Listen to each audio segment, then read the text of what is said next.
Welcome to Bigfoot Society. If you have Bigfoot activity to report from the same areas discussed in this episode, please reach out to me directly after this episode. And if you'd like to be on the podcast to discuss a personal Bigfoot encounter, please reach out to me directly at bigfootsociety@gmail.com. Do you wish there was more Bigfoot Society to listen to every week? Well, there is now. If you become a supporting member over at Patreon, you get a special members-only episode every single week on Wednesdays, and sometimes even more episodes. Head on over to patreon.com/The Bigfoot Society. And now let's get on with the show. All right, Bigfoot Society, got the privilege of talking to an individual today. His name is Scott, and I need to provide a little bit of background about Scott before we get going. Scott was an individual that reached out to me who is a retired U.S. Air Force officer. You may hear some background interference on this call, which is okay. It's starting to happen quite frequently.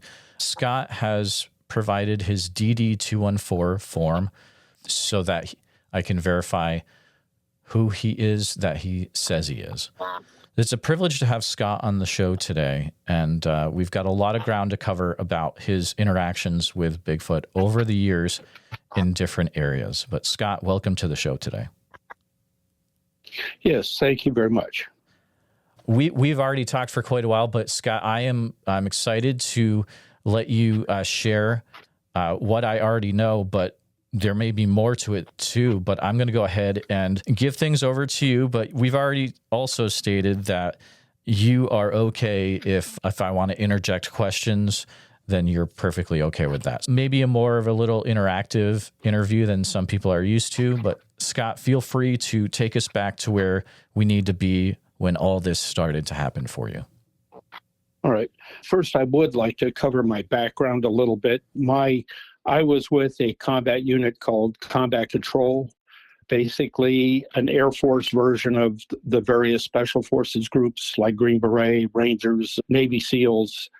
And the reason I interject this is just so that they understand that I know what it's like to have to move quietly through the woods. I know what it's like to have to observe things around me and to make sure that we're safe, that we're not running into any enemies' positions, that we look for tracks, we look for disturbances, and I'm trained in that about as well as anybody else is. I just mentioned that because to show you my qualifications for that. First of all, the reason I wanted to give this story is more for people being able to understand a little bit about the nature of what they're dealing with when they deal with Bigfoot. I don't claim to be an expert on this or anything else, but I have dealt with them quite a bit over the years. And in my observations of them and my interactions with them, I've reached some interesting conclusions. First of all, I have to say up front, and this may sound strange to a lot of people, especially with the stories that I've heard, that I've never actually seen them. I have seen the evidence they leave behind, but I have never seen them directly. I have heard them many times, and their ability to conceal themselves just absolutely astounds me. If our military could hide the way these things do, we would be just night and day ahead of any opposition that we could face. But these things are on a level beyond what human beings are just capable of. They can move through the dark quietly, without breaking a twig, without disturbing a thing at all. They just simply be able to show up next to you. And it's almost like they're ghosts more than they are biological creatures. Having said that, I also want to talk about later in this discussion about how it is that these things are able to do what they're doing. And actually, I have to say, it seems to be more on the line of supernatural rather than something that is biological. But I'll get into that a little bit further in the story. Absolutely. I think it would be important if we could set the stage about, I don't know how much into detail you can get where this area is, if it's a certain base or region, and what time frame, what years would be talking about? Okay, my interactions with them have basically been from around 1995 until present. I had just retired from the military when that happened, and it's in basically central Cascades, Washington. And I will not be any more specific than that, simply because in this interactions that I've had with them, I don't want somebody else running to that area and trying to interfere with them, because I don't want to chase them off, essentially, if a bunch of people start running out there. And there's so few roads in that region that if I give too many details, there's enough hunters and campers and whatnot that would be able to put two and two together and figure out that where I was and start running around the area. So I'm sorry if I'm deliberately vague, but that's why I am. Oh, I think there's no problem with that at all, Scott. You're not the first to have to be vague for reasons like that, which are totally respected. Yes. First of all, I have to throw out the fact that I really was not a Bigfoot believer. There were people that I have interacted with that have run into them. When I lived in central Colorado, there was a woman that was just freaked out over an episode she had at a party out by a river at night. And she said the thing actually went across the river and everybody ran and jumped into their cars and tried to take off. And it literally picked up the back of their vehicle as they were trying to leave the campsite, and then dropped it, and then the tires dug into the dirt and they skedaddled out of there. But she was just completely freaked out by this, just almost in tears. But that was the only time I've actually interacted with somebody that claimed to have met them directly. The other stories that I heard is I was stationed at Fort Bragg for a while, and there's a creature out there called the Beast of Bragg, or sometimes referred to as the Manchester Monster. Most of the stories that I heard were secondhand stories from MPs that were out there in the area that claimed they knew people that had interactions with these things. But I even just not, I guess that you would call me an agnostic about them. I wasn't really concerned one way or the other. But that changed in 95 when I had a pastor of mine. He took his son out fishing, and they went into this area and they set up a campsite, and then they broke camp very quickly. He was supposed to be out there for 3 days, but the first night, the next day, he comes over and he calls me up, and he said, "I need you to come out and take a look at this. This is just, there's something really weird out here." And he described that something had come out to his campsite in the middle of the night while it was raining, and had gone through his camps and had actually touched the tent and stunk really bad. And he had to visit the campsite twice during the night. The next day, he gets up and looks around and discovers a footprint, and decided to come and get me because of my expertise in this field, looking at human tracks moving. That's when I got involved initially. I went out there. It was a couple of days before we went out there, and I wasn't really sure what I was going to find. I figured that by that time the track we'd get rain occasionally out here in Washington, and it had rained a couple of times, and I thought that we probably would just see like an impression rather than a track. But when we went to actually look at it, I was astounded at what I saw. I'm used to looking at tracks in the line of work that I was doing. And what I thought was really interesting about this track was that besides its size, which was 19 and a half inches long, and then it was at the ball of the foot, it was exactly 6 inches, and at the heel was 5¼ inches. But what I thought was very interesting about it was that there's a larger pad than a human foot normally has in the front where the ball of the foot is. And it's about 6 inches wide, and it's about 4 inches across, and it's just a kind of an oval pad that it looks like that's the way they normally can walk, with their toes elevated and their heels elevated, and just leave a little pad footprint. So you wouldn't necessarily see the full foot. You would just see this pad stepping down. And you could see a little rill of sand behind that pad, meaning that's where the weight pressure actually was distributed as it was lifting its foot off. And I could see that in the sand imprint, which was about 2.5 inches deep, that the toes actually had been angled. They were able to articulate their toes at about a 45-degree angle. Very difficult for a human being to do. And when they walk, normally they just keep their toes elevated and their heel elevated and just walk on that pad when they're trying to conceal their movement. Additionally to this, when I really closely examined the track, I could tell that it stepped on the pad of the foot by itself, and never, it was just the fact that when it stepped into the sand, it had left the entire imprint. I don't know if this was intentional or not, and I didn't find any other tracks for 100 feet around it. That's really bizarre. I can't even imagine how that's done. But I looked everywhere in that vicinity for the rest of the track. It was as if it just deliberately made that one track just to leave a marker that it was there. And when I say this track was very interesting, upon really close examination, I found the epidermal ridges in the foot. It was so clear, I could actually identify, if I were to have, say, 5 Bigfoot in front of me, I could actually identify which one by the epidermal ridges on the bottom. Just absolutely, this was so overwhelming to me. Then we also tried to establish how much this creature weighed based on the track imprint. Now, when we stepped in the sand, it just made little tiny impressions in there that quickly filled in to where it was just like an elongated depression with no details.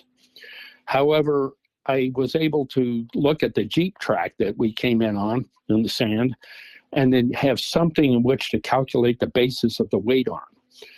All I could say is, I don't know what the extreme weight that was, but it took at least 1,000 pounds of force to make that track. Now, when you step on a scale, you will see it jump up all of a sudden because it's transferring the kinetic energy from the force of your foot coming down in addition to your weight. It doesn't necessarily mean that it was 1,000 pounds. It could have been, say, 800 pounds with 200 pounds of kinetic energy added to it. So that changed my thinking about these things entirely. I now had something that you might call hard evidence to examine, and it clearly wasn't something manufactured by somebody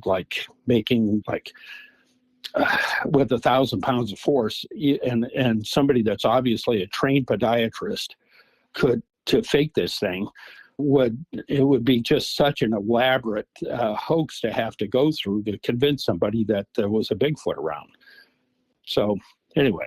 Sorry, real quick, were you able to try to make a cast of that footprint at all? We didn't bring any materials with us for that because, like I said, I wasn't even sure it was going to be anything left after we got there. A couple of days had gone by. But when we got to it, it was like it had just been made. So I don't know but I didn't even bother to think about bringing anything. And I knew nothing about making cast molds anyway. I suppose now, and with the internet and everything, you could figure it out pretty quick. But in 95, you really didn't quite think of those things that much.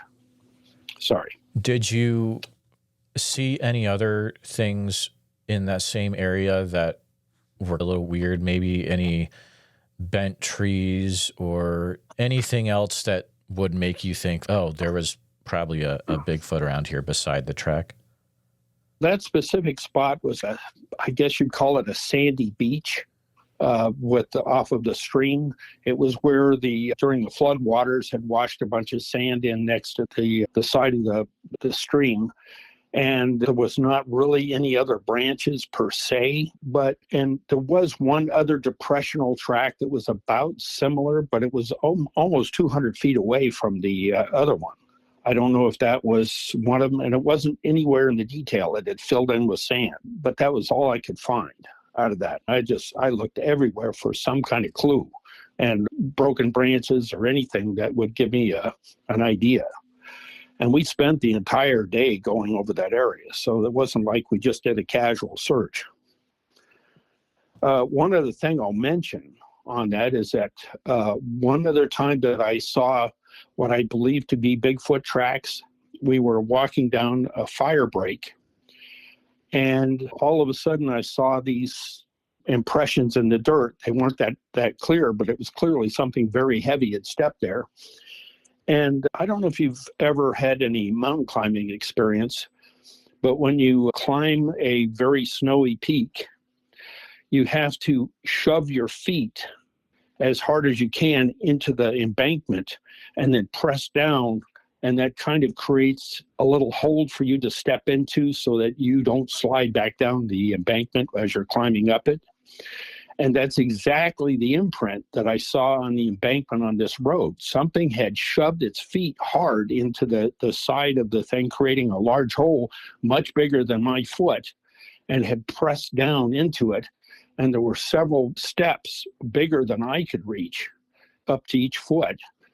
But what was mysterious about it is that clearly it was going across this way, but there was a bunch of pine trees at the top of that embankment that were all full of dry branches that would have easily broken if anything had moved through them.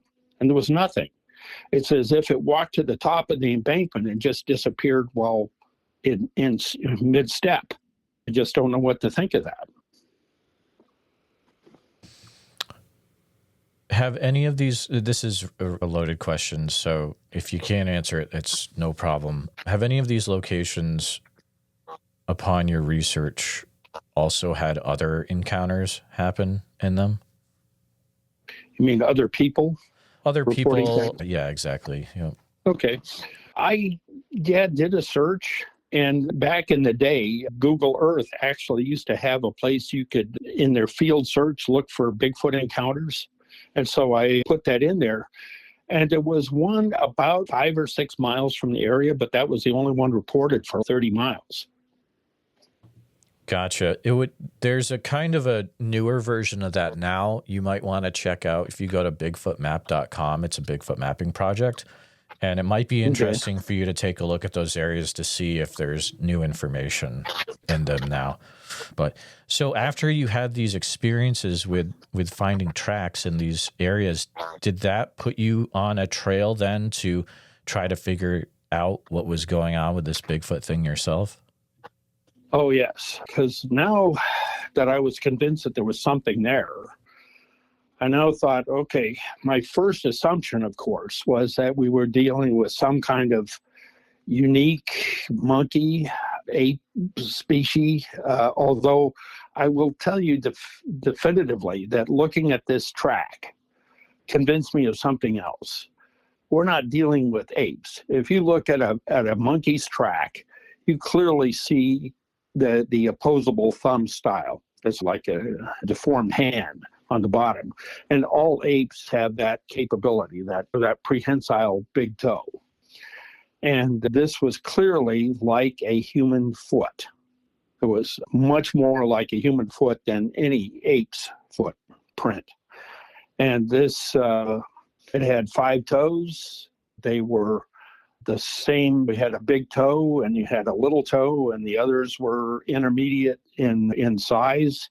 There was nothing except for the pad imprint, which if you're tracking people in, say, certain African or Middle Eastern regions that don't use shoes at all, occasionally you will see that a similar kind of print where people that are just not used to wearing shoes and used to walking around out of barefoot all of their lives have a similar, not exactly the same, but somewhat.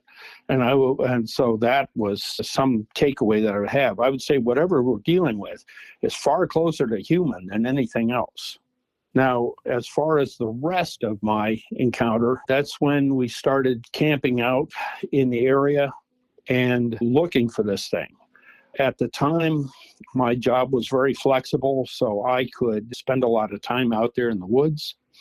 And my pastor, except when he was doing his sermon, he had free time, so we could go out there during the weekdays sometimes and camp out and see what was going on. So we did that a couple of days, and nothing came to the campsite. But about the third time we went out there was my next greatest revelation about these things. We were sitting there waiting for the sun to set, and at about this time, we were in the valley area, and I have to describe a little bit where we were situated. We're on an abandoned logging road that had been probably left since the 1930s, and there was a stream to one side of us. And then the mountain starts up at about a 45-degree angle. There's just a little wide spot that basically we camped to next to the stream that's probably about maybe 40 feet across. And we'd put our tents up in there.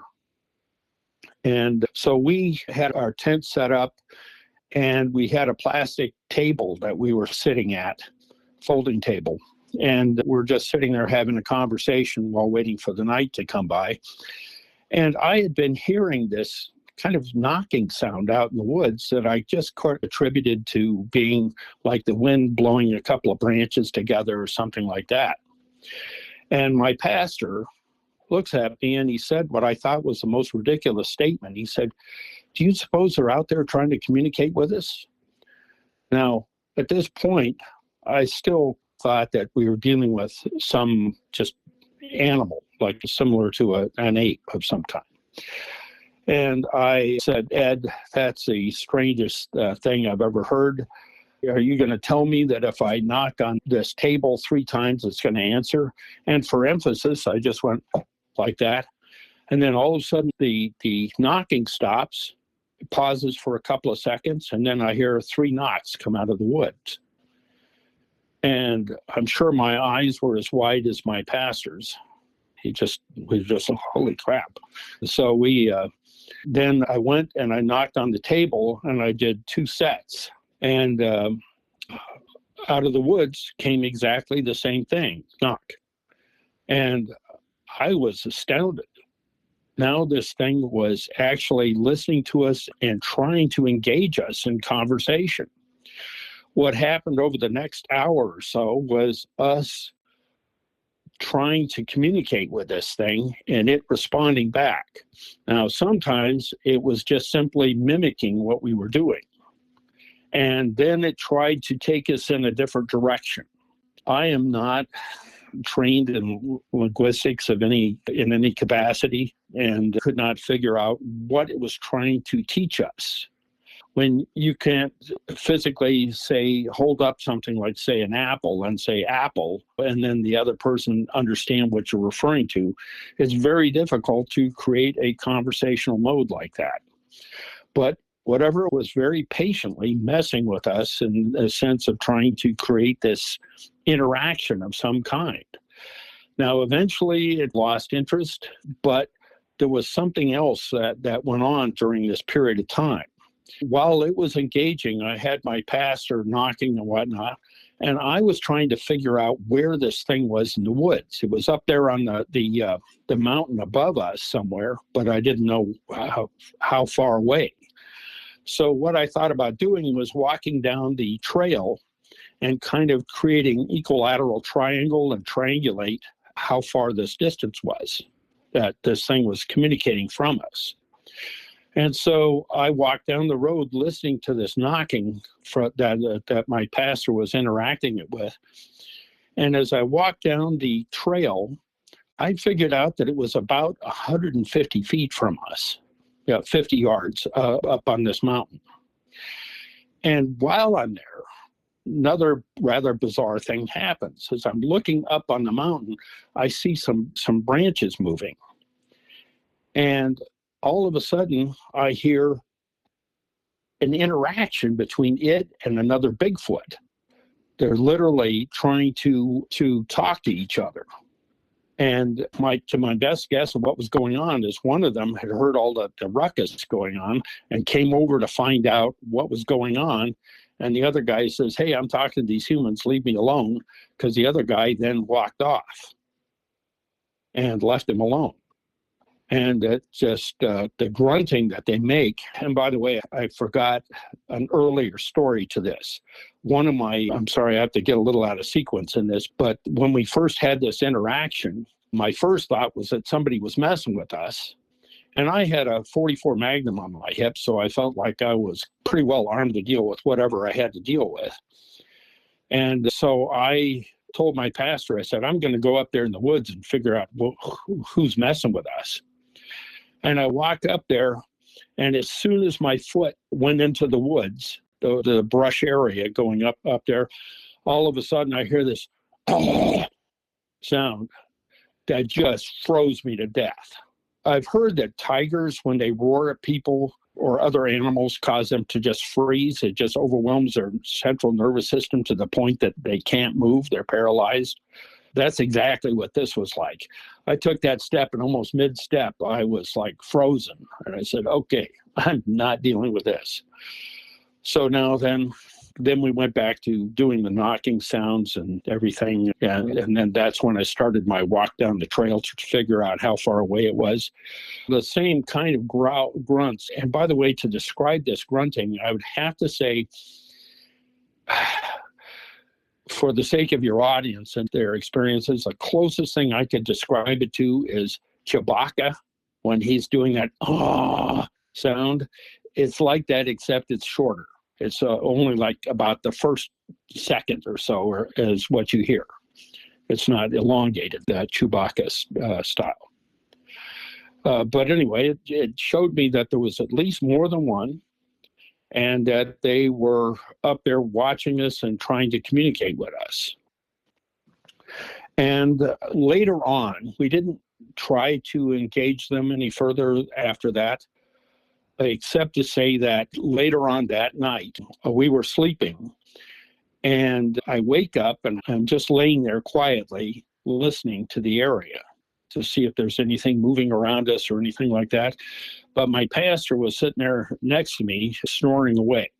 All of a sudden, he rolls over and he stops snoring, and it goes quiet for a little bit. And then here it is, it's 2 a.m, and I hear this. And this thing had been sitting out there in the woods waiting for us to wake up so it could start the conversation again. It was interested to communicate with us and trying to teach us. So I wake up, and the only thing that I had next to me to tap on was my pastor brought his rifle and had it in a case, and I had the rifle case sitting there, and I reached over and I started tapping on that. And we went on for another hour after that, tapping away. We didn't accomplish anything, but it did show that this thing was anxious to communicate with us. And that implies a degree of sentience. I definitely agree that, yes, it does say, it makes you think that there's some level of intelligence entirely. How far away would you say it was when it started tapping at around the early morning hours? It seemed to be about in the same spot. Okay. And I'm going to make a point about that spot that it was in and why it was in that spot here in a little bit. But yeah, I would say it's about 50 yards away from us. Gotcha. I would have to guess. The other thing I wanted to ask is, so you mentioned that you would hear these short Chewbacca grunts. Were there any other type sounds that you would hear them making as well? Later on, and I'll get into that, how their very diverse vocal range is just amazing to me. But at that time, that was all they did, was express in those grunts. And that's not even quite an accurate description, but I would call very short-term growls, I guess would be a better way of describing it. I love maps. And so I went back and this is before Google Earth. I went back and pulled out maps of that particular region. And I looked at the oldest maps I could find, and then went through more modern maps and whatnot to see what kind of features are out there. Well, what I discovered was an old logging road that was made, as near as I could tell, about the 1920s or so, that had been completely abandoned and was not on modern maps. So I said, oh, that's just about the area where we heard the knocking from.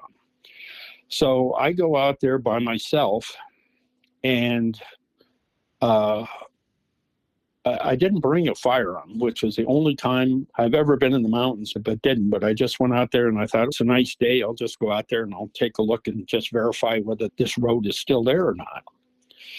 So I went out, walked into the woods, and found the road.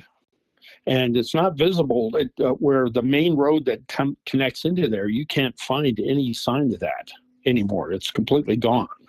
But once you walk further into the woods, you can start to see where this trail starts to come up. It's all overgrown. There's trees in it. You could be standing in that road with an airplane flying over and you wouldn't see anything because it's completely tree covered now with all the trees growing through it. But it was very clear that it was a game trail of some kind. The elk, the whatever else, deer, and possibly the Bigfoot were running up and down this thing. And so I started walking along this trail and walking up it with the map that I had, trying to piece together where I was in connection with where my campsite had been so that I could get an idea if this was where this thing had been coming from. Sure enough, I believe I went to the exact spot where this thing had been sitting in there, because I could look over from that vantage point and see right down to the campsite. And so I said, this thing is walking quietly up and down this trail and is able to see everything that's going on in the area. And what I believe we were encountering was that when these Bigfoot move as a group, I think they post at strategic locations to watch out and warn anybody coming out there if they see some activity of humans coming in, so that they can pass along, hey, I think we might have some hunters or something like that, or hikers. And I believe they just were sitting out there using this as an observation point, just like the military does. I think everything they do is very tactical. They just set things up the way that we would do if we were trying to move our families in a more or less tactical environment to avoid running into dangers. And so I think that spot where we just happened to park our tent was an outpost for them. And so by the way, I had a bizarre story with this, because I walk up the trail further, and I was looking at the map, and I said, there's a switchback from the old logging trucks that went up here. And I thought I would just walk up to that just to make sure that it was still usable. And as I'm walking up to this site, something big, I'm just about to get to the switchback area, and something huge runs off into the bushes. And I thought, okay, it could just be an elk, because we have plenty of those in the area. There's no shortage of elk at all. I run into them all the time out there. As I walked up to when you get up to a switchback, there's a place where the logging truck needs a wide area to make its turn, and that's all leveled out. And sure enough, that was still there and pretty well cleared out, although bushy, but not no big trees or anything. And as I walk up to that area after hearing this thing run off into the brush, I didn't stand there, and I said, looking off into the brush area, wondering what it was that I had just missed. And all of a sudden, I hear something coming back through the brush, and I can hear it smelling me, that snorting sound of something drawing in through its nostrils. And I thought, okay, that's not an elk. They don't do that. And so I thought, okay, I've run into a bear. I stood there, and this is how I was trained to deal with bears. Everybody has their own thing. But when I was a kid growing up in Wyoming and Colorado, this is what those people told me to do when I run into a bear. And they say, face whatever it is where this bear is. Don't look at them directly, because that's a challenge. You look to one side or the other, and that tells them that you're aware of their presence. But whatever you don't look nervous, don't do anything showing excitement, just stand there casually, like you're relaxed. And because these animals read body language just like we do. And when it sits there and is evaluating whether you're a meal or not, it's going to say, okay, he knows I'm here. He's not running away, and he doesn't seem to be concerned. Therefore, he must have something with him that equalizes the situation and that I might get hurt if I try to make a meal out of it. And I stood there patiently waiting. Also, the other thing they taught me was look for your exit route. And if you're dealing with bears, run between trees that are too wide for it to, or too close together for it to come through, because they can't make turns that easily. And so I took a glance down the road, looking, counted, okay, 3 trees that were groups of trees where it was close enough for me to get through quickly without him being able to get through. So I had my exit route planned. And so I just stood there, and eventually it, I guess, decided that wasn't worth its time, and it moved on. I started looking around to see why it was standing there in the first place. And there, right at the edge of the switch, was a tree where clearly it was a bear, because the scratch marks were huge on it. They were, I'm 6'1", and as I stand, I can reach about 8 foot even if I was trying to reach an 8-foot ceiling. And I went up to the track, and I stood flat-footed, and I raised my hand up as high as I could go, and I was still about 4.5 inches from the top of the tallest scratch marks. So I was dealing with something pretty big, whatever it was. So I said, okay, I guess I'm lucky. I'm never going to go unarmed again. As a matter of fact, I went and bought the largest handgun I could find at the time, which was a .454 Cascades, and I've carried that with me ever since. But that was my story of that particular area where it made its outpost. And I think they use that because as I'm walking up and down it, I could see that they would be able to walk up and down this and monitor that entire area without being seen at all. And they would know if you just sat there quietly and watched, you could see any kind of human activity moving around you without you having to interact with them at all. And I think that's exactly what they do. When they set their hunting territory out, they put these outposts out there, and they look at things strategically. And then when they move, they can move their families without fear of being intercepted by human beings. That's why we don't run into them very much.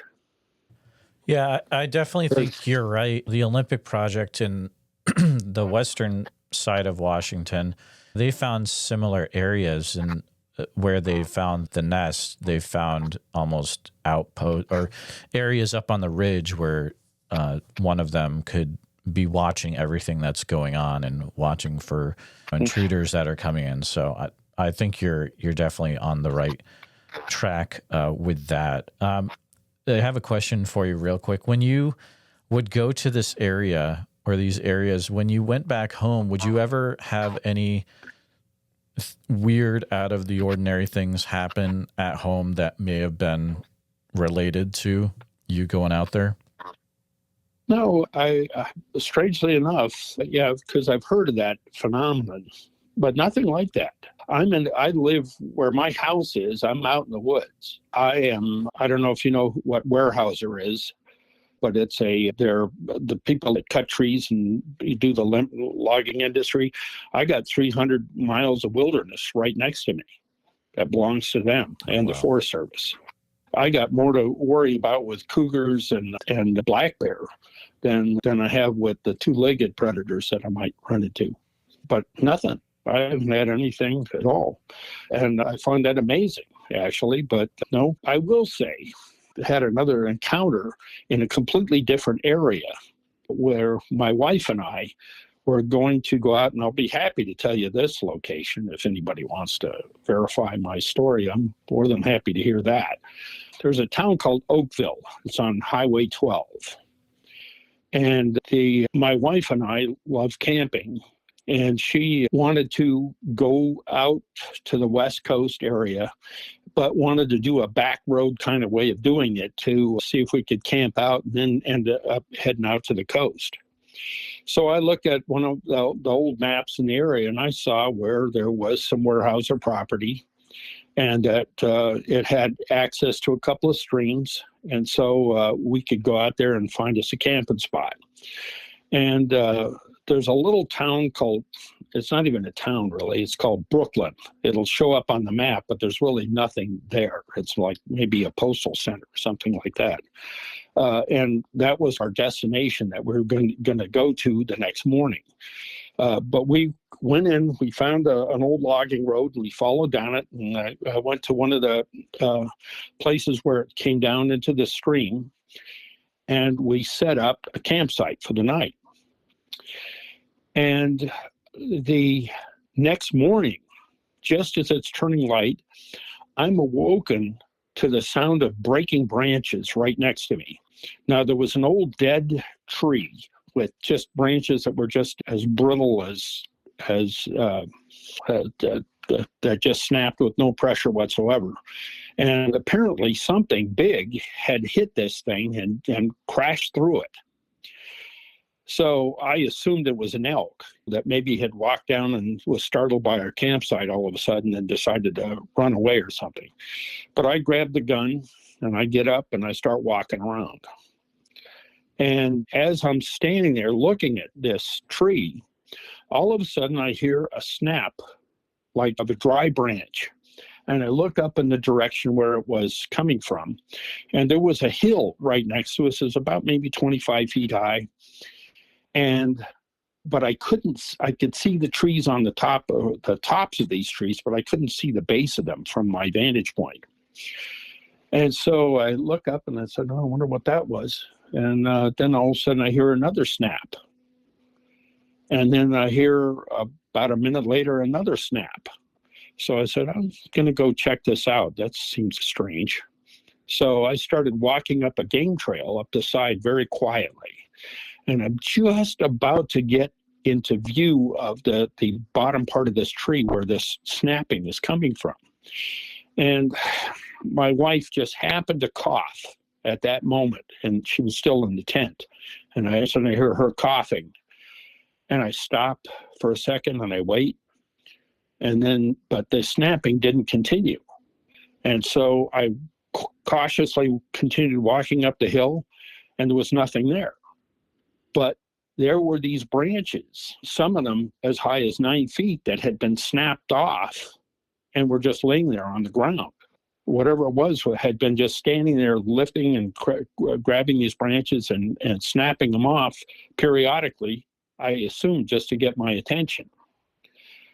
And there was no sign of anything around that I could find, these broken branches laying on the ground. And upon examining these branches, they were snapped off at the base. Something had grabbed near the edge of the tree and broke the branches off. And I said, that's like a very human kind of thing, something very big, because I couldn't begin to reach some of these branches that had been snapped off. And so I turned around and I went back and got my wife, and I said, man, there's something out here. I don't know what's going on. All of a sudden, I start hearing this knocking sound out of the woods. And I would hear it like over in one direction, and then maybe 30 seconds later, I would hear a knock over in the opposite direction, and then another one later on.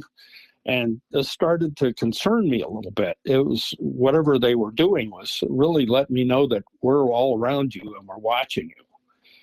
And so I said, okay, I think we need to pack up and get out of here because I don't know what I'm dealing with here. So we got everything back into the truck and we took off. I would be curious to know if anybody had any experiences in that spot. Yes. Looking at a map, it's really interesting because just the town of Oakville is right next to the Chehalis Reservation by the Chehalis River, which is a lot of stuff happens in there, as most listeners will know. And then that Brooklyn area, there's not a lot out there. Definitely, there's just a random Bible camp out there. But other than that, it is it's just nothing out there for the most part. Okay, feel free to look out there and see anything, because there's something. And these guys, it made me wonder if maybe in some kind of communicational sense they knew who I was. I don't think it's the same tribe, because I do think they're tribe affiliate, just like we are. I think they have different groups, and you don't know how one tribe will treat you versus another. Just like in the old days of the West, you may find friendly Indians in one place. That doesn't guarantee the next group is going to be that way. And so I think that I approach other groups with a great deal of caution. This particular group that I deal with, this tribe, as it were, has its own clique and its own way of doing things. And it seems to be more of the Harry and the Hendersons kind of creatures than some of the other encounters that you might have. But I have true respect for these things. I don't think of them as friendly as per se. I think you could get hurt very easily if you overstep your boundaries. I agree. There needs to definitely be a respect when you're, if not only for Bigfoot, but also for the wilderness. You go out there, especially in the Pacific Northwest, and you don't get many chances. Be respectful. There are predators out there besides Bigfoot. Not saying it's a predator, but I do have a few questions I would like to ask you. If you can't answer these, feel free to decline, but I just want to ask them and see if they hit on anything. So having your military background back in the 90s and before, did you ever hear any stories about military Bigfoot encounters in the Fort Lewis area of Washington? Very vague ones. Nothing. Like, I've heard a couple of soldiers talking about hearing something walking around in the woods, but nobody ever said, hey, I saw a Bigfoot. I was actually very surprised at that. You would think, and I've camped a lot in the Fort Lewis areas myself in the military sense. We used to do the map and compass orienteering through all the swamps and all that stuff. And I thought I would have run into something, which is part of the reason I didn't believe in them, because I said, if anybody would have seen one, I would have, because I'm in the areas where nobody else goes. We would always pick the very hardest spots you could find to navigate through, just for training purposes. And I thought for sure, if there was something really out there, I would have run into it, but nothing. Interesting. Have you heard of any accounts where the military in the Pacific Northwest has killed a Bigfoot, either firsthand or secondhand? I've only heard these stories about the Mount St. Helens thing, but that's not true. That's just through the media. I've never encountered anybody that had any kind of military-related encounters with them. You bring up the Mount St. Helens topic there, and which I think is interesting, because a lot of people I constantly get emails about this every week where it's like, oh, I heard this, and I love when people send me that stuff, but it is a thing where I don't think that's ever been proven, where the military took Bigfoot out of the Mount St. Helens blast zone. Is that anything you've ever looked into yourself, or? I've looked into it, and I think it's entirely possible something was killed out there, because I have no doubt that there was Bigfoot in the area. If they're anywhere, they're out there. You remember that first encounter with the miners or whatever they were that were in the cabin that got attacked? That's not that far from where Mount St. Helens sits. Ape Canyon of 1924, I believe. Yeah. Yep. Exactly. And as a matter of fact, I've been to Ape Cave. I don't know if you've ever heard of that. Oh, okay, place. Cool. That's and cool. But it got its name supposedly because that's where they believed they were staying. But I can't say from any of my experiences I know anything about that spot. Interesting. But I've looked into some of these legends, just trying to establish a pattern. I think these things are semi-nomadic. I think that they move in a given region, but they don't want to overwhelm their food source, whatever that is. And so, like in our previous conversation, I discussed with how you could go to a park ranger and they could tell you where the grizzlies are because of the impact that they have on the ground. They tear things apart when they go through it. I think these things, if they eat, it's very sustainable. They make sure that the game is not completely taken out of the area before they leave. They just take what they need and then they move to the next section. And they have, for example, I think one of the reasons they have the particular movement pattern that they do has to do with blackberries, or not, huckleberries that we have out in this region. And they probably are using that as a food source, and therefore they plan their territorial movements around that, But that's just a guess because I have no clue. Oh, I do have an interesting story about something that gives me something about how they interact with us. And there is a river, and I don't want to say its name because I would get a bunch of people running over to that area and looking. But there's a river about 4 or 5 miles from the area. And my pastor and I decided to just look along this river and see if there was any sign of them out there. And it looked like a great spot because there was some muddy areas in there. And if they'd been walking along the river, they might have left tracks. Parked the car and we started walking down this embankment. And we noticed that there was about 100 yards further up the river was a campsite that somebody had, a fairly large group of tents, people that had just pulled out and set up their campsites with kids and whatnot running around. And so we were walking away from them downstream, and the part where some trees had fallen over from a flood. When the glacier melts happen and the snow melts, all of a sudden these streams are all flooded out. Created a barrier for us to have to get over.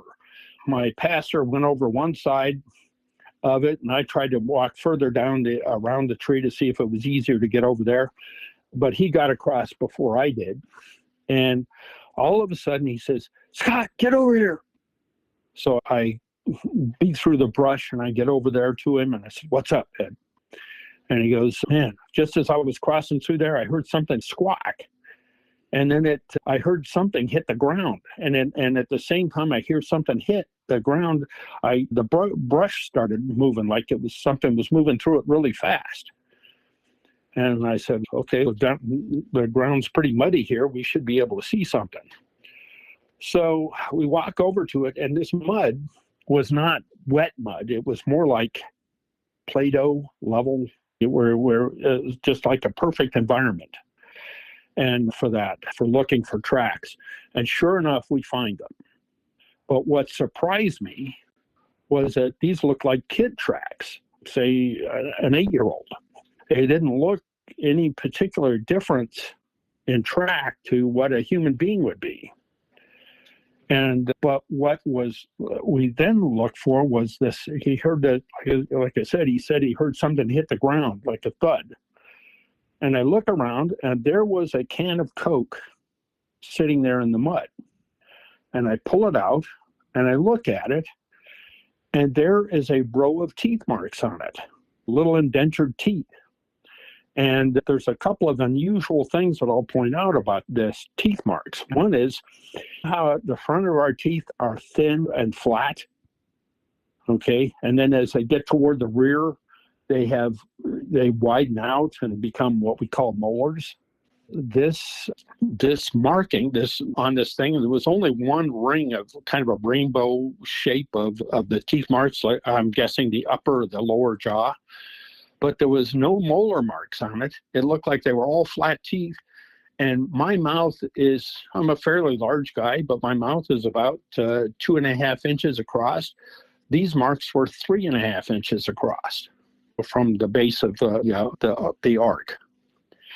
And so my theory is that we had found a child Bigfoot who had been watching the campsite and had stolen something from the campsite that it thought would be nice, and was anxious to try some Coca-Cola.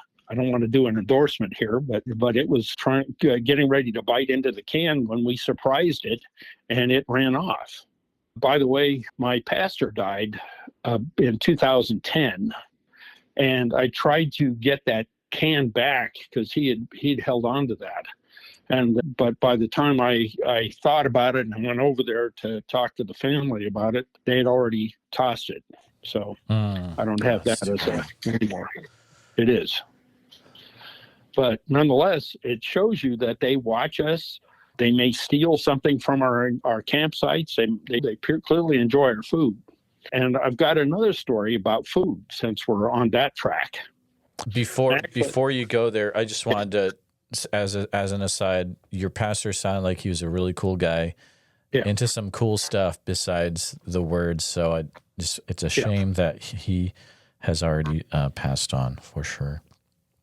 He was one of the best pastors I ever met. He was an absolute scholar in Greek and would try to teach me constantly so I could read the Bible in Greek. And I'm pretty rusty on it now, but he was a really gutsy guy. He actually got his seminary over in Northern Ireland and was almost blown apart twice while doing his seminary there. He was basically fearless. He was also trained as a sniper in the Army, and one of the best shots I ever saw. I watched him from unsupported bench position with his 300 Winchester Magnum shoot a 3/4 inch group at 200 yards. I have never seen anybody do that before. So, a very capable individual. Well, I'll get into where my son gets involved. And by the way, I'll point something else out that's interesting. I have brought people with me to this spot before, besides the pastor, and we would have no interactions whatsoever.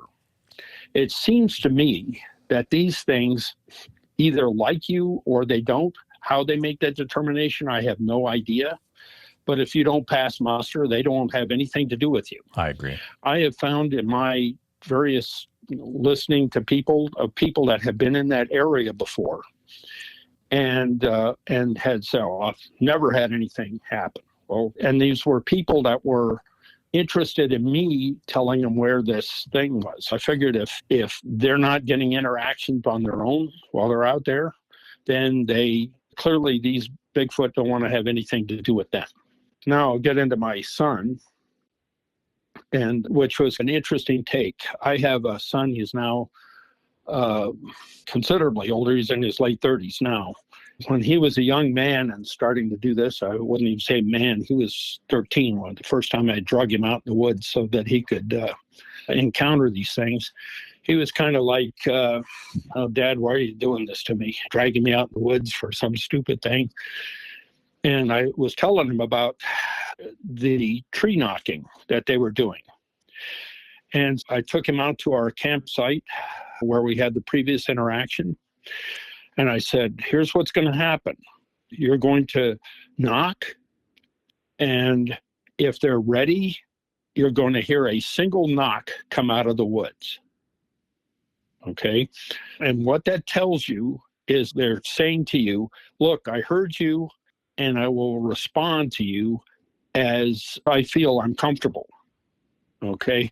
So I said, now so we went out, we knocked on the tree, and I happened to be looking at him at the time that this thing responded. And when it made its knock in the woods, all of a sudden his eyes went wide, and he was like, oh, maybe my dad isn't a nut after all. and I told him, okay, we'll just give him a couple of minutes here until he checks everything out, and when he feels comfortable, he'll respond. Pretty soon we heard knocking out of the woods, and it was from that same spot that I told you about earlier. And so he had been at another spot, heard the knocks, and then said, okay, I'll see what's going on. Went over, checked this out, and then started knocking. And then my son actually was able to interact with him. He was just going through musical training at that time.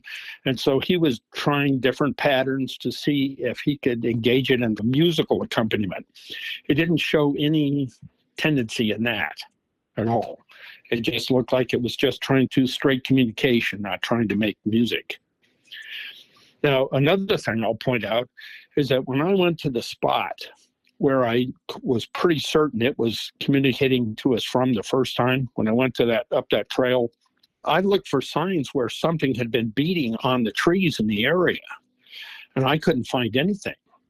I'm under the impression that it is maybe imitating this sound, not actually banging on a branch, but just making a sound like something banging on a branch on there. They seem to be very vocally accomplished. And it's a theory. I can't say that that's exactly what's going on. Maybe they're bringing two branches with them and knocking them together and then not leaving them there when they go. I couldn't tell you, but I didn't see where they were actually like sitting at a spot just banging against a tree somewhere. There's another thing I'll point out. One time my pastor and I climbed up this mountain. I remember I told you where the switch was. I took him up and I showed him where the claw marks were on the side of the tree. And then we continued up the full way up the top of the mountain. And we got up there and we didn't see anything particularly strange up there. But he said, let's go down this side. And I looked at it and it was steep. And it was tree covered. There was trees growing up it, but it was at a very steep angle compared to what we were at before.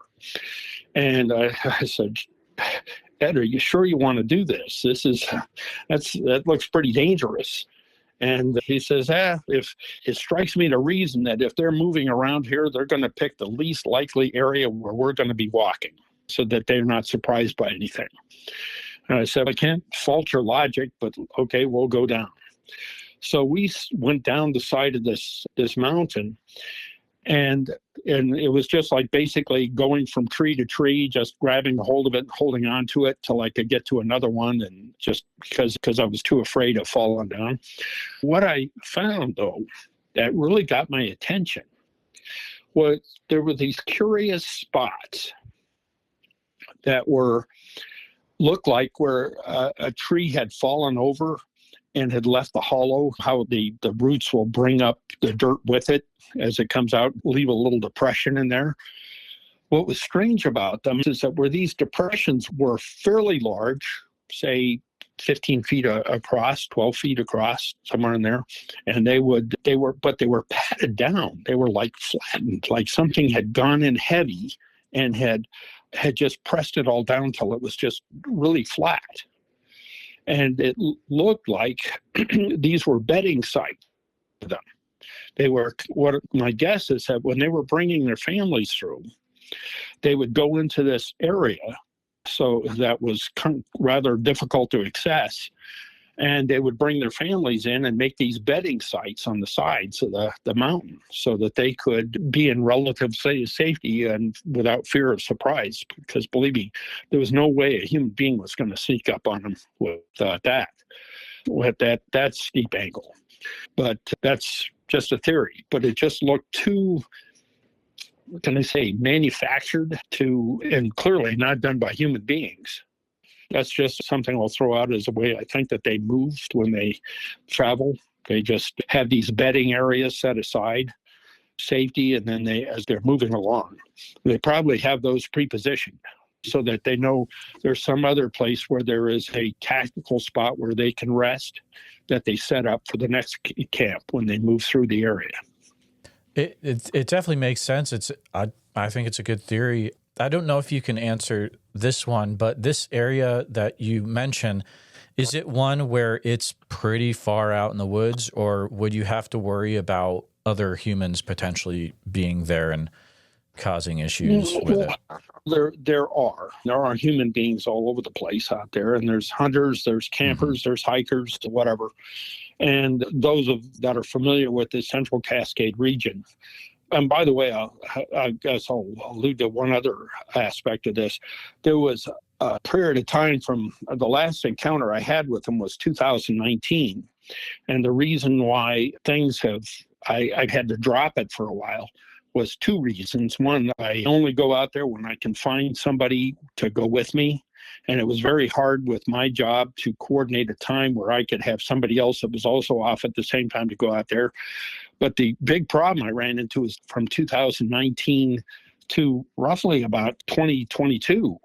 There were so many people out there trying to get rid of this thing, trying to get away from the town so that they were away from the restrictions of having to wear a mask all the time and whatnot, that they were just everywhere, driving their dirt bikes and with their big packs of campsites and whatnot. And a couple of times we went out there, we were just astounded at I was seeing more people at one time than I saw the prior 10 years before that. It was just astounding to me, but it's gotten back to normal now. And I hope I have retired fully, not just out of the military, but out of work in general. And as soon as I can find somebody to go with me, we'll start going out there again. By the way, the spot that I'm in, it's pretty much inaccessible during the wintertime, unless you want to go in with country skis or something. But you'd have to go in for miles to get into that area because there's no roads out there that aren't just ski mobile. I'm really familiar with it with their movement patterns from, say, about May until October. That definitely makes sense. Yeah, so they I can't tell you what they do during the winter. I don't know. I think there is a very strategic region that they have that's set up for their winter campsite. And I have my theories, and I can't get into it for this show because I would give away where they are. But there's a reason why they're in the spot they're in, and it's brilliant. Once I started figuring out what they were doing, I said, these guys don't just think tactically, they think strategically as well about where they are and where they are in relationship to us. It's part of the reason why they're able to inhabit without us running into them all the time. They have pre-planned everything to an incredible degree. Now, what happens, I believe, is that sometimes, just like human beings, they make mistakes. And they get out of their pattern for whatever reason. Maybe they're exploring, maybe they're the guys that are looking for new patterns just for alternate routes in case their other position is compromised or whatever. But once they get out of that established procedural place that they have, that's when they tend to make mistakes and they run into us. That's where we catch them. But when they have their movement phase with their families and whatnot, everything seems to be very organized to a military level. And they are able to move safely with their families most of the time without interacting with us at all. We're just not wise to their positions at all. I'm going to go into the next part of this, and that was their interactions with my wife and daughter. I married a Filipino. Matter of fact, my pastor married us back in 2004. And I had told this gal, she was from the Philippines, and I brought her over here. And I told her about this, and she says, I really want to go camping. It's been my dream all my life to go camping. And Filipinos don't go camping. She lives in the most, probably one of the most dangerous areas in the Philippines to live, which is Mindanao, with the various terrorist groups and whatnot out there. And she said, if I built a fire in the woods, I'd have 10 guys with AK-47 showing up in a heartbeat. We're trying to see what I'm doing. And she had never been camping. And when she said she wanted to go camping, I thought, okay, she doesn't really want to go in the woods. She wants to go out to some campsite somewhere. So I went to one of those paid campsite things, and I brought her out there and I said, well, what do you think of this? And she said, that's nice, but why are all these other people here? I want to go somewhere where there's nobody. And I said, okay, I can take you where I told you about those Bigfoot guys. And by the way, I'll throw something out. I haven't heard anybody mention this on your program before, but do you know the Philippines has their own Bigfoot? Oh, no, actually. Can you say the name of it? I may have heard the name of it. Yeah, the Capri. No. Yeah, that's what it is. Oh, wow. Now, there's a very bizarre take to this very bizarre take. The way they always think, if I say Capri to a Filipino, an image will pop into their head. And it is a picture of a very large, hairy man sitting underneath in the shade of a tree, smoking a cigar. And if you type in Capri and and then go to Google and push image, you're going to see those drawings of it sitting there, and that's spelled with a K, by the way, not a C.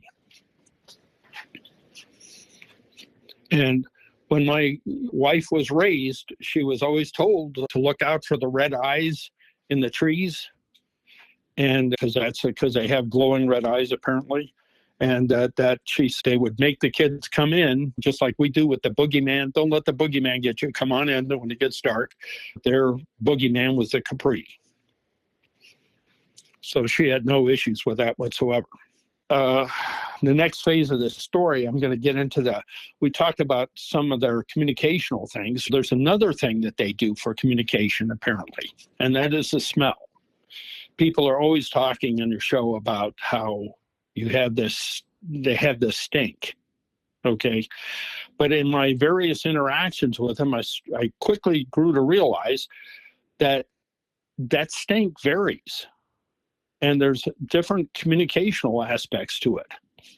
And by the way, there's something that I've become so familiar with now in the time that I have, that when I do encounter them and smell that smell, there's a certain pheromone that they seem to have that, for want of a better description, it will always have a fishy oil. I don't know if you've ever smelled like cod liver oil or something like that. It has that kind of same fishy smell to it. But that's that underlying pheromone. Now, the rest of the smell could change, okay? But there will be that little faint pheromone smell. And I'll pick that up with my nose before I'll smell the rest of it. I don't know if that's by design or by they release a pheromone first and then the other scent or whatever's going on. But I've had several encounters with them where they've had completely different smells to them. And in that particular case, we went out I actually deliberately didn't want to camp in the same spot, but I camped on a stream it was less than a mile, maybe about 2/3 of a mile away, about a kilometer from the Bigfoot area, because I didn't want her to get overwhelmed with these things. But we went, and she had a daughter that she brought with us, which I consider my daughter. So they went camping their first time out by this stream, and it's very idyllic, the babbling brook and the pine trees and everything. And I thought, this is great. As it was starting to get dark, was a big patch of woods near us. And all of a sudden, I caught that pheromone scent. And I said to her, I don't want to alarm you, but one of them is in the immediate area. I can tell he's here. And he's just coming by to check us out. And I want you to come down with me, and we're going to interact with him a little bit. And so what I had done was I had bought one of those little night vision binoculars, and I wanted a chance to see if I could see them with this, because now it was starting to come dusk, and I could hopefully his eye shine off of the IR from the binocular. And so I walked down, and I was armed, of course, with that trusty 454. And we walked down the trail and waited. And sure enough, the smell started to get more and more, to the point that it was almost eye-watering. This thing, it's almost impossible to establish distance from smell, but it's as if it was like 10 feet from us. And I'm not seeing a thing. I'm looking all over through the woods with this binocular, turning back and forth and looking around. I'm not seeing a thing, but the smell was almost to the point that you could gag on it. And I said, how do you describe this smell? I said that to my wife, and she says, she's holding her nose, and she says, it smells like somebody's vomiting fish. And I said, yeah, that's a pretty good description. That's what I would call it. And so that's how I would describe that encounter. Then pretty soon we stood there and we waited. And I didn't know if it was going to interact with us in some way, but pretty soon the smell started to go down. and then to where it faded into nothing. And I knew it moved away. Not a branch was broken, not a movement of any kind, nothing developed eye shine, just that overpowering smell. And I knew that he was just coming by to say hello, bringing somebody new for me to meet today. And then once he was satisfied, he went on his way and never bothered with him again. My wife, unfortunately, had a Bigfoot encounter. So whenever we go camping, which is frequent, and we do go in the area, but we stay usually 3 miles away from that spot, not that close to it. And they've never attempted to interact with us directly. I'll make one exception. The one time she decided to invite some of her friends, a couple of females that had never been camping in their lives either. And she said, why don't you come with us so you can see what that's like? So we went to a completely different spot, several miles from there, probably like 7 or 8 miles as the crow flies. And we found another stream, and we set up camp and whatnot. We got food cooking and everything. And while we were sitting down to eat, I heard a sound, which at first I was thinking I was hearing a bullfrog, because it was in the swampy area near the stream. That's not out of the question. But as I'm listening to it, I said, that just doesn't quite sound right. And so when the meal ended, it was just like you'd hear, and then a little while later, you'd hear another one, like about a minute apart. And so I then got up and I started just following the sound as I would hear it. Every time it grunted, I'd just walk a little further out. And we had our encampment in the woods. And as we were camping, there was a clearing out near us on the road that we came in. And I walked out there. And as I walk out, I then realize, because I get out in the clearing, I hear the grunt, and I look in the direction, and I realize it's from a ridge line about 400 meters away. That's about a quarter mile. And I said, this thing was loud, but it apparently saw me at the time that it had, when I stepped out of the woods, and that was the last time it grunted. And I know that must have been one of them, because I can't find anything that grunts like that loud. Not an elk, not a bear, nothing does anything quite like that. Apparently, they interact in the area quite a bit. Was that grunt similar to the Chewbacca type one you heard before too? Similar. By the way, you were getting digital there, just in case okay. You couldn't tell. But it was very similar, just louder. Must have been very loud for it to carry that distance. But it wasn't very long. It was just sound like that. That's the best I could do. And that doesn't sound like any, or particularly, never heard of bears doing that particularly, or elk or anything else that I could think of. And it must have been a very large animal to make that some kind of noise. Now, I'll also point out that one time when I was with Ed, we were camped out there, and I actually had the opportunity to hear its voice in speaking. And I would happen to be awake, and I'm laying there just staring into the darkness in the tent. And all of a sudden, right next to the tent, like maybe just 10 feet from it, all of a sudden it starts talking. And I would love to be able to give you an idea what that sounded like, but I could not describe it. It's like nothing. It's so alien to what we're capable of doing. A squawking and a squealing sound that it just said whatever it had to say, and then without making a sound, it went away. Now, I didn't go out to go check it. I'm not. To me, I may be a brave man in certain things, but to go out in the complete darkness and to face something that big and potentially piss it off, no thanks. I'm just going to stay in the tent and leave it alone. Were these actual words you were hearing, or was it closer to the Sierra sounds? Well, just when the closest I could ever come to is maybe like hogs when they do that sound, but there was more to it than that. There were grunts and growls with that. It was a cacophony of different sounds while that was going on. It was just too hard for our vocal cords to be able to coordinate, to be able to match. but I think he just wanted to say his piece and just let me know that we're there. I also would like to point out that they do like to have fun with us on occasion. They in a way, and I guess that when you're out there in the woods and you're bored, you got to do something to amuse yourself. And sometimes they do it at our expense. One of the things that happened was Ed was getting up in age and he having problems with his back. So his wife got him a nice cot to sit in. And so we put that cot in, but there wasn't much room in the tent. So we had it pressed up all against the side of the tent so that you could actually see the edge of the cot. When you were outside of the tent, you could see the ridge of it poking up against the side. And all I know of it is that he fell on me in the middle of the night off of his cot. And I said, Ed, what happened? What's going on? And he said, I just got knocked off by one of these Bigfoot. I said, how did that happen? And he goes, he gets up and he says, I woke up and I could smell it, but I was so tired I started to lean back into my bunk, and it could see my movement because you could see the movement of the cot pressed against the thing. And so he got angered with the fact that I wasn't going to interact with him, so he hit the edge of the cot with his fist, I'm assuming, or maybe his foot, and hit the edge of the cot on the tent and knocked the cot over and knocked him over on me.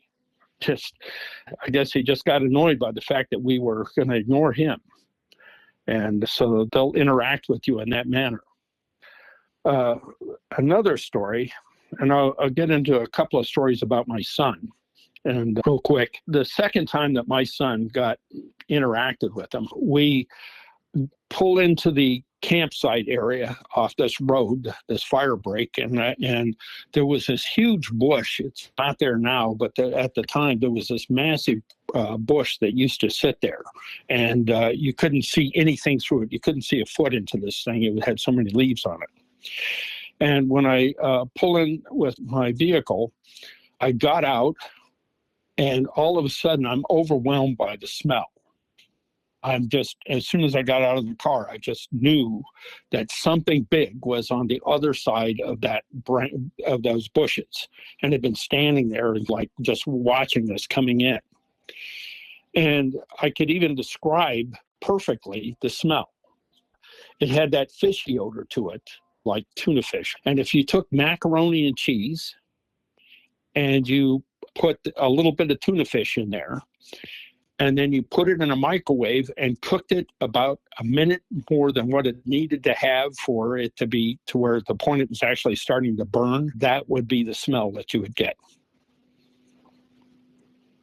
And so I'm standing there and I'm smelling this. Almost my eyes are almost watering from the smell. And I'm concerned because I didn't want to do anything that would provoke it. And my son is right there. He's only 13.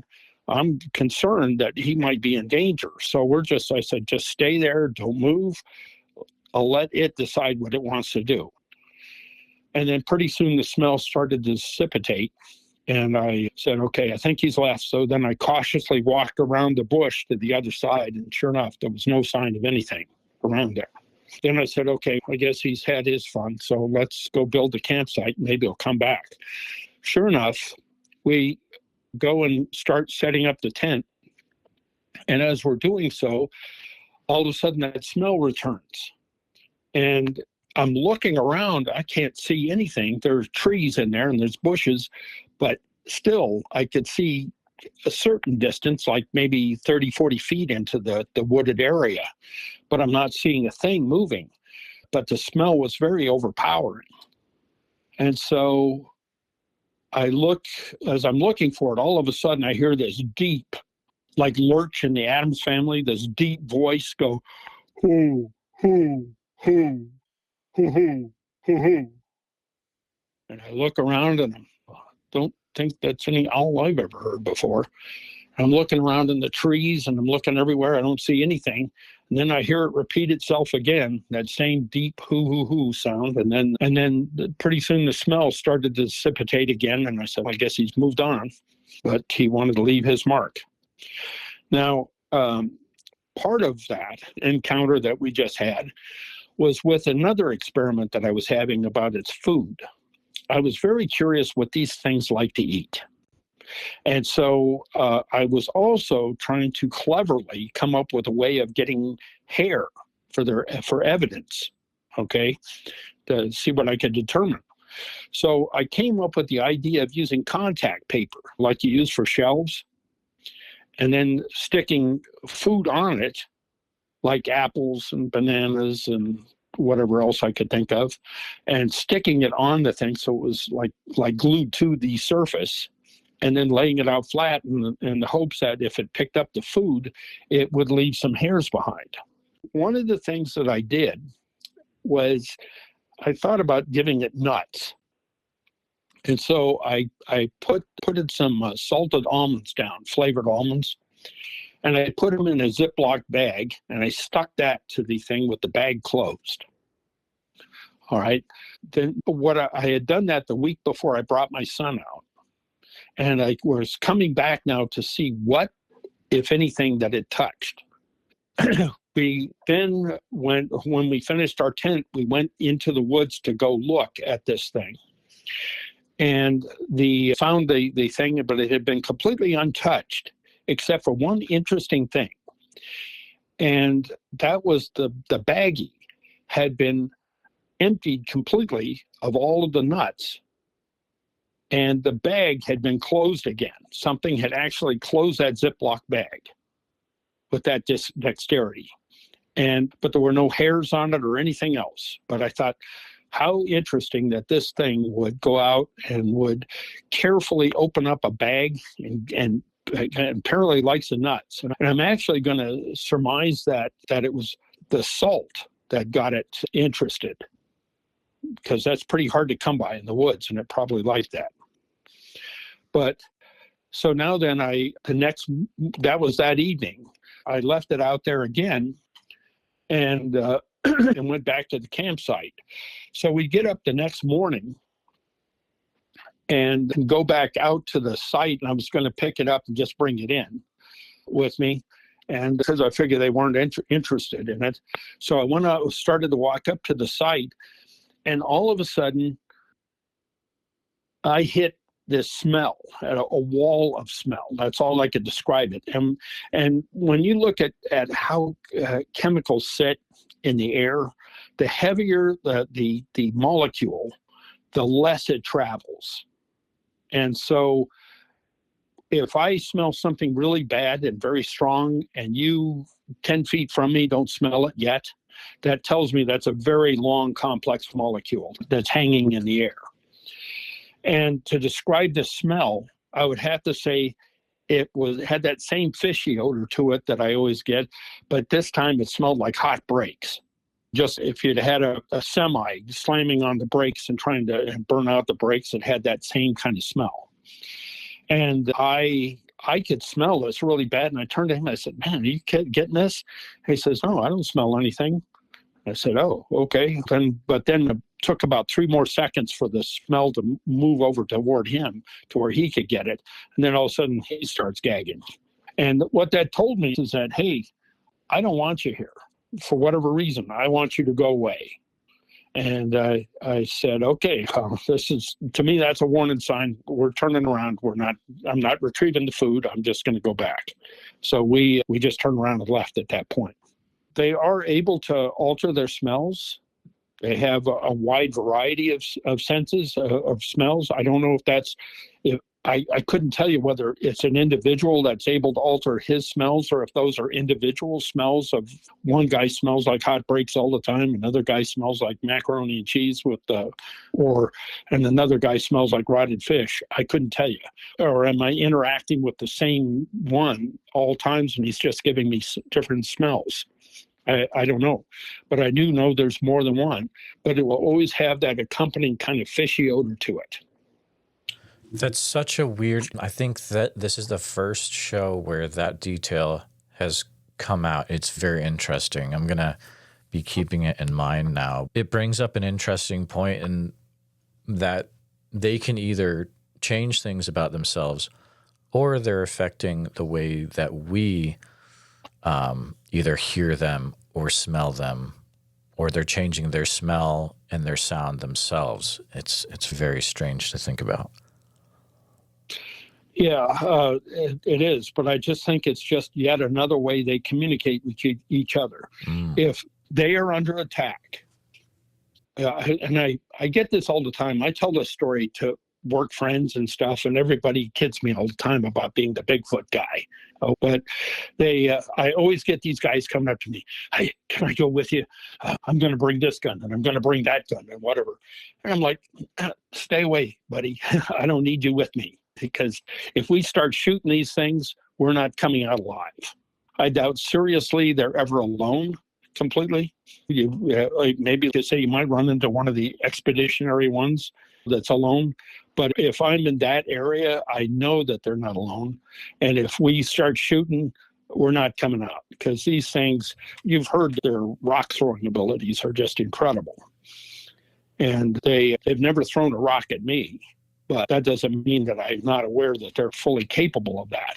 Oh, yeah. You know? Scott, I've heard accounts from a gentleman over by Packwood, Washington, where allegedly he ended up shooting one in the face. And then I want to say same guy later on, they're in a different area nearby, but he ended up getting thrown down on the ground very, very forcibly somehow.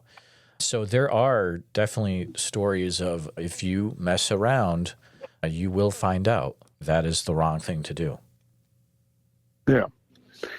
Now I'm going to tell you a story that I'm going to tell it because of the fact that it shows you how thorough I am in my investigations. It alludes to that. And I just don't make impulsive decisions on what I've encountered. I really try to think through it and make sure that I'm actually seeing what I'm seeing and not deceived in some way. And in this particular case, it was one of the rare times that I went out by myself. And I'll also make a point of telling you that the reason that I never go out by myself on most occasions is that, one, it's a good safety thing. But two, I always want a witness with me to when I encounter something. But in this particular case, I had went by myself. And I had just bought at a gun show these Russian NVGs, and I was anxious to try them out. So I go out and I set up my campsite at the same spot. I decided to cook myself a meal, and it was just starting to get dark. And as I'm cooking on the tailgate of the truck, I said, it's getting dark enough. I want to check out these NVGs to see if they really work. So I put the NVGs on, and then I turn them on, and then I look off into the woods, and I am seeing all of a sudden these two glowing dots that look like eyes. And so I lift up the NVGs to see what I could see without them, and I don't see anything. I don't see any glowing dots or anything else. And so I put the NVGs on, and there it is. And not only that, it's not just standing there, it's moving. And I'm like freaking out because I'm thinking I'm seeing the eye shine of the IR, and it's walking toward me. And then, but it's silent. There's no sound whatsoever. And of course, I'm near a stream, and a fairly rapidly moving one. So you can't see, and except for maybe really loud snapping branches, I wouldn't hear much. But it actually, as I'm watching it, it actually moves silently right next to me through the woods to my right, and between me and the stream. And I'm like, it just freaked me out so much, I just said, okay, if they're able to move like that, I am not going to mess with them. And so I just packed up everything and I went back. I spent a long time thinking about this. And I drug a friend of mine out with me the next weekend. And I said, I need to determine whether or not I had really encountered one, or was there some other explanation for this? And I looked at the area, and on the other side of the stream was another dirt road.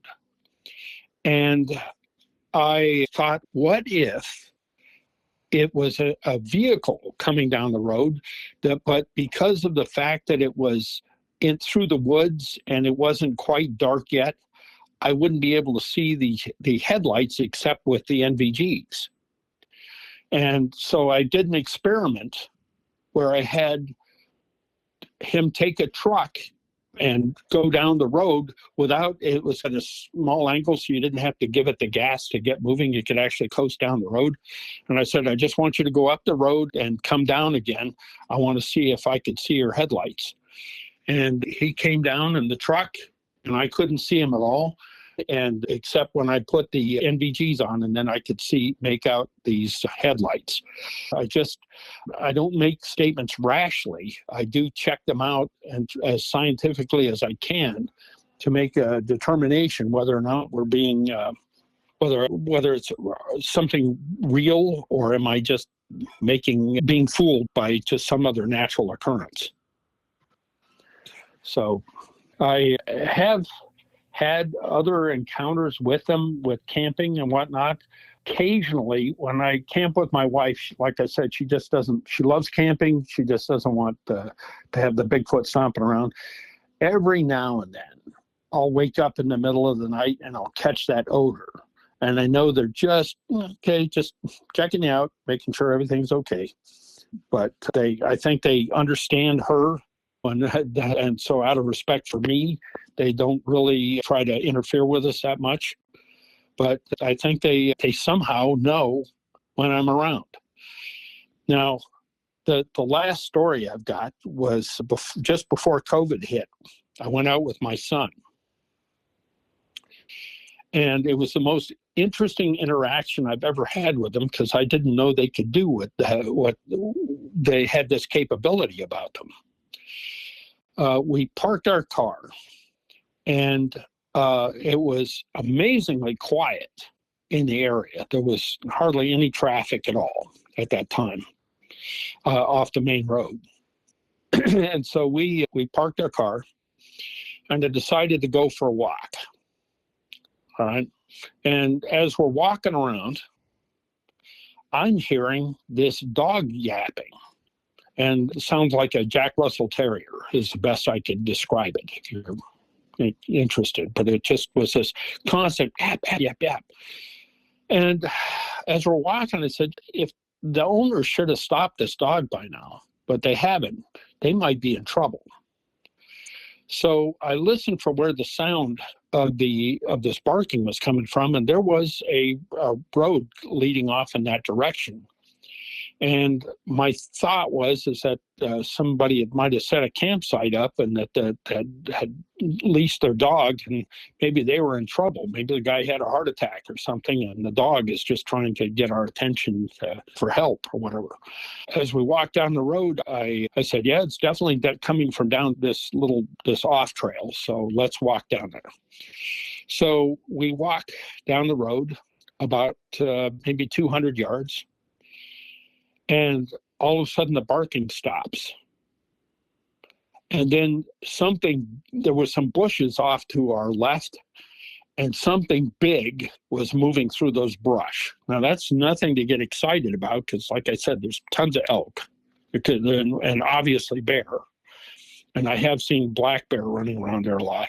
So that in itself meant nothing, but something really big was moving through about 20 yards of bushes right next to us. And you could just hear it shaking and whatnot, and cracking and whatnot. But what was the telling part about it is that when the shaking stopped, then the dog started barking, and now it was where the branches had stopped shaking, where it had gone through the branches to the other side of this bushes, and then started barking again in a completely different area now behind us. And so I said, all right, I don't know what's going on, but just stay behind me about 20 yards. Just keep me in sight, and I'm going to go ahead and see if I can see this dog. So I started walking through this open area of woods. When I say open, it means it was brush-free, but there were still plenty of trees. And as I'm walking, this thing was just staying out of sight. You'd hear it behind a tree, let's say maybe 20, 30 yards away from you. And then just as you got up to the tree, it would all of a sudden be quiet. And then another 30 yards away would be another tree, and you'd hear barking behind that. And it's like, how is this happening? But it was clearly leading us around as we were trying to follow it. And then finally it quit barking, and then it went to across the road that we walked in on, and then started barking from that side all the time without breaking a branch or moving a thing. It was just so bizarre. So I said, okay, clearly it's messing with us, so let's just go back about our business. So we got out, we just walked down the road a little further, and we crossed this bridge, and we're walking along, and then all of a grunting sounds, like, for want of a better description, I'd say it sounded just like chimpanzees. That kind of grunting sound that they make, and it's coming from underneath the bridge we just crossed. So I said, okay, let's see what's going on here. You walk on one side of the bridge and I'll walk on the other, and we'll see if we can see anything move out. So we walked up to the bridge, and it stopped as we got about, say, 20 yards from the bridge. And so we tried to watch for movement, but we were not exactly in the best angle to see it. But we walked up to the bridge and looked underneath, and there was nothing there. So I said, man, these guys are just having fun with us. We went back to our campsite, and we went the rest of the night. I kept thinking that they were going to show up or something at night, but nothing. But then the next morning, I wake up, and it's just starting to get daybreak. And I hear a bird. And as I'm trying to wake up, I listen to this bird, and then it dawns on me. I said, wait a minute. This isn't any bird. This is something like some kind of tropical bird. There's it sounds like what you'd expect, say, a toucan or one of those exotic parakeets in say, Brazil to make. Nothing like you'd find in Washington or even in North America. And it was very elaborate, and I did tape it on my cell phone. The problem I had was that when I got my new cell phone, I asked them to transfer all the data, and I didn't realize till too late that they didn't translate the recording that I had. Sadly, I've been happy to have played that for you. But I had played it to other people, and so they had heard it. So they said, yeah, that just sounds so bizarre. It had a rhythmic pattern to it, but it was very long. It was like an elaborate undulating pattern that was probably about 10 seconds before it repeated itself. Oh, man. And yeah. So anyway, but now there's a little side story to that. I told one of my work friends about that. And so he goes camping, not in the exact same area, but near that area. But probably 15, 20 miles as the crow flies. But he brought his family in there, and he had told them specifically about this story that I said. And he said, as they were going through the woods out there, all of a sudden, he said, I know exactly what you're talking about. I just heard that sound. It sounded like some kind of tropical bird out there in the middle of the forest. And it was never, when we walked in that area, just like with me, as I would walk toward it, it would stop. You think you're just about you'd see the bush where you're hearing the sound coming from, then it would stop, and then it would start 50 yards over at another bush, and you'd walk up to that. And he said it was just like that. And he said, I'm just going to get the kids and we're going to go back home. Yeah. I don't know what we're doing. I think that's the best thing to do. I've experienced that in Oregon out in the woods, where there was a young lady that was able to communicate with a fake bird noise that was coming out from the bushes, and it was trying to get at least her to move further down the trail because it started slowly going away. And I've heard accounts where people have heard mimic people's voices or life beacon beeps from the woods. It's wild, the mimicry to try to get someone to go to another area that's out there. It's crazy. Yeah, it is. So now some of those, we have the legends of Wendigos, and since I've now run into Bigfoot, I have to say that I have to give credence to the other things that go bump in the night. As a matter of fact, I like to joke that I said I don't want to say there's no such thing as leprechauns for fear that someone will come up and kick me in the shin. Yeah, so there could be a lot more to this amazing world that we live in than we think. And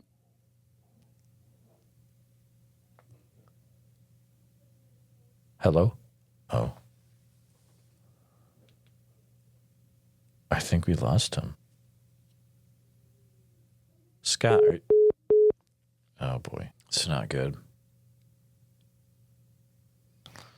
It's getting to the point where now calls are being shut down completely.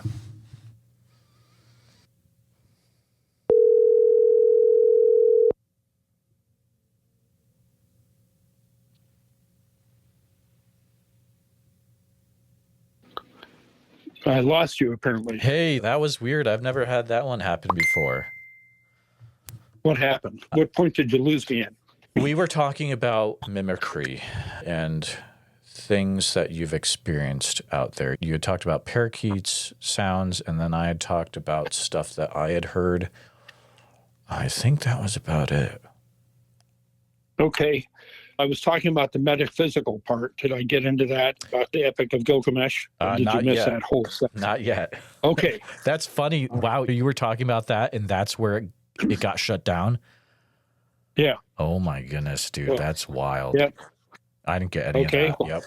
Okay. Okay. That could be a point to all of this. Let me know when you're ready to record, and we'll get... Yeah, we're going. You're good. Okay. Okay. The part that I wanted to get into is their metaphysical aspects.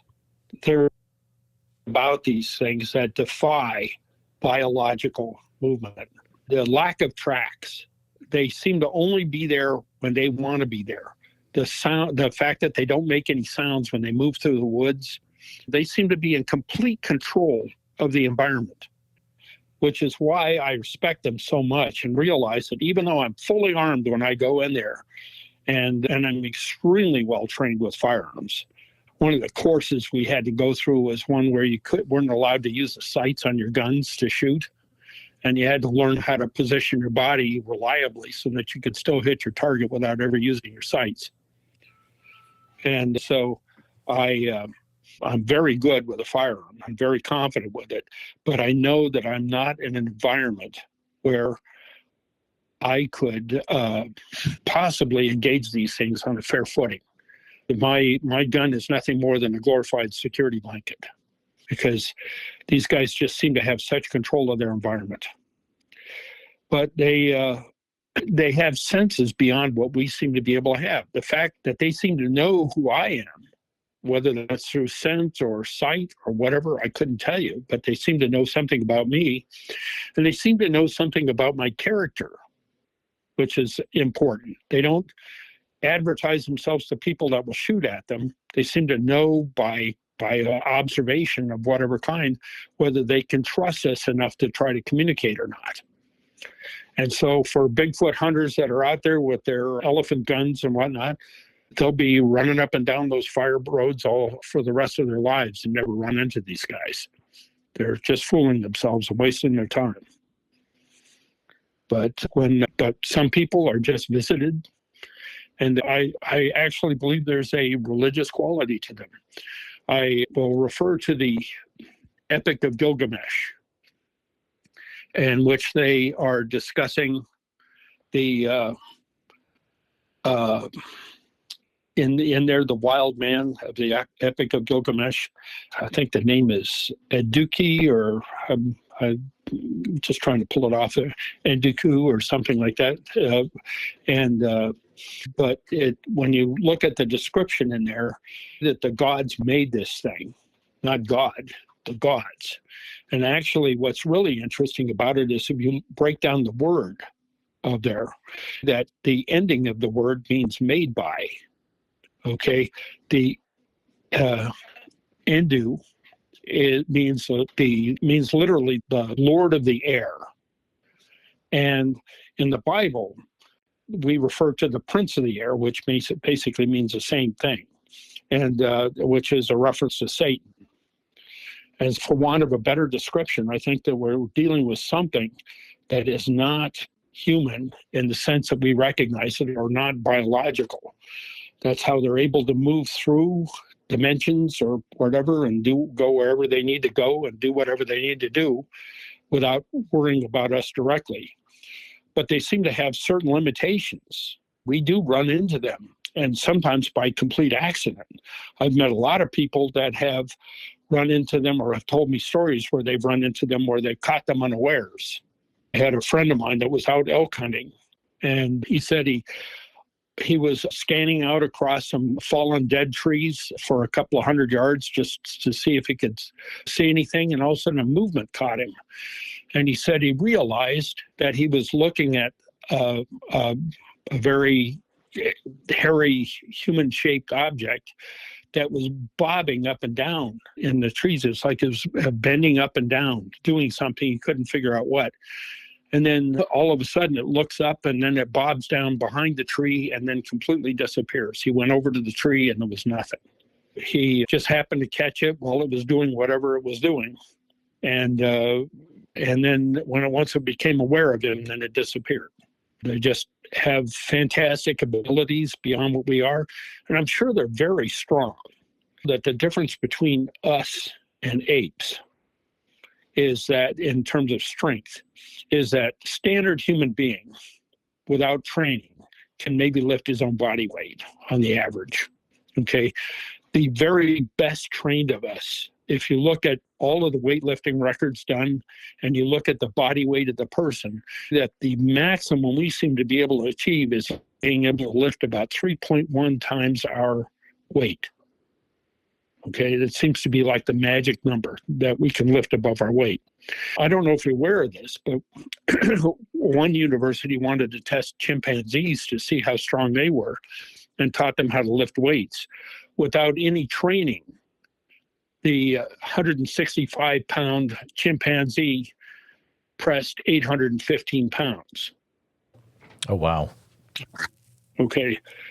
That strength ratio, we humans seem to have gotten short end of the stick when it comes to body strength per size. All the simians seem to have the ability to lift about 5 times their weight. Okay. Bears also are in the same category. Okay. So that 400-pound silverback, if he's lifting 5 times his weight, you don't want to mess with him. Okay. Can you imagine what an 800-pound squatch would do to you?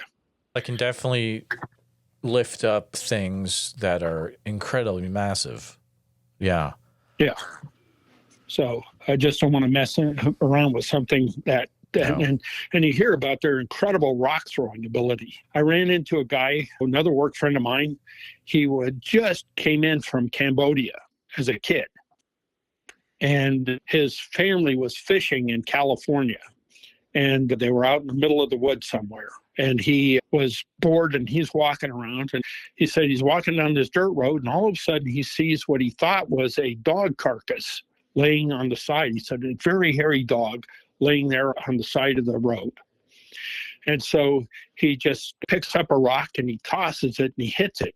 He says all of a sudden it stood up and walked up the hill. And now he never even knew something like that existed. He'd only been in America like 6 months.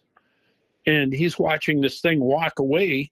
And he said what really surprised him was when it walked up the hill, it walked as if it was walking on level ground. He said, you know how human beings, when you struggle up this hill, you have to like carefully lift up your feet one on it. He said it just seemed to completely ignore gravity and just walk up the hill as if it was nothing. And he said later on, he goes back to his family who are fishing there and they're packing up all of their stuff and they're getting out of there because they said some demon was throwing rocks at them.